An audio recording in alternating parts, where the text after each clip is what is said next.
Hi students, this is Ms. Johnson with 2-2 and 2-3 solving multi-step equations. Today we are going to solve equations with more than one step.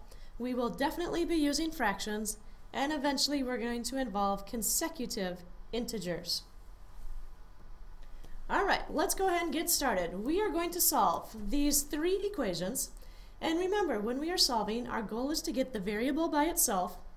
And in order to do that, we always need to do the same thing to both sides, and we always have to do the opposite to get rid of things.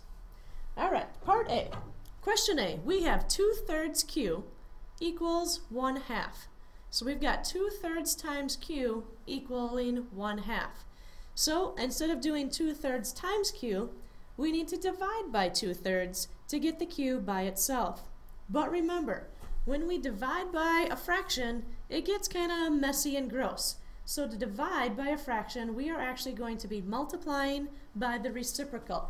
And remember, reciprocal is a fancy math word for flip-flop. So we're going to take this 2/3 and we're going to flip-flop it upside down. The reciprocal is 2/3. So we're going to multiply by 3/2 on the left side, and then we have to do that same thing over here on the right side. So 3 times 2 is 6. Let me slide this down a little bit to give me some room. 2 times 3 is 6. Remember, 6 over 6 is 1. So that means on the left-hand side, we are left with just q. And then on the right-hand side, we're going to be multiplying fractions. So we just multiply straight across. 1 times 3 is 3. And 2 times 2 is 4. There we get our answer of q equals 3/4. Alright, moving on to part B. Question B has c over 4 equals -9/8.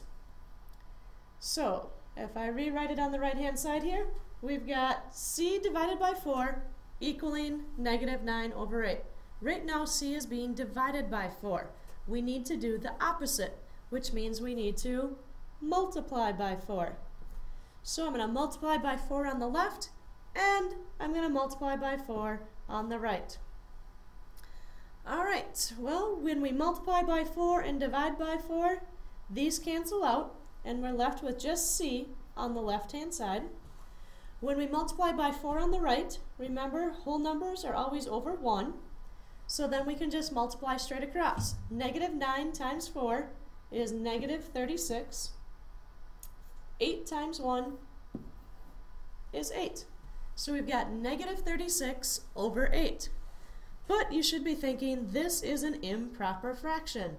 We need to turn this into a mixed number.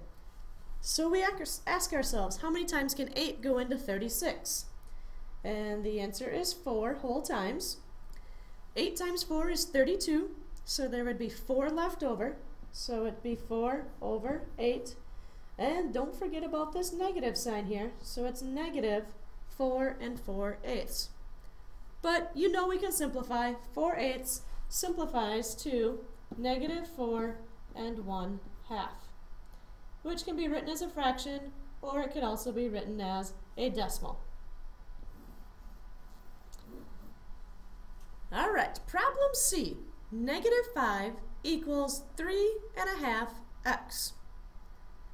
Alright, -5 equals 3.5x. Well, what we first want to do is we want to turn this mixed number. It'll be easier to work with if we have an improper fraction. So remember, we want to take the whole number 3, multiply it by 2, add the numerator of 1. 3 times 2 is 6, plus 1 is 7. So we've got -5 equals 7/2 x.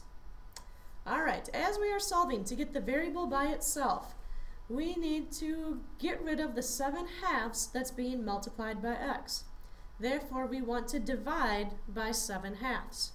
But when we divide by a fraction, it gets ugly and messy. So instead of dividing by 7/2, we're going to multiply by the reciprocal. And the reciprocal is 2/7. Whatever we do on the right, we have to do on the left, so we're going to multiply by 2/7. Alright, and this whole number, -5, is really over 1.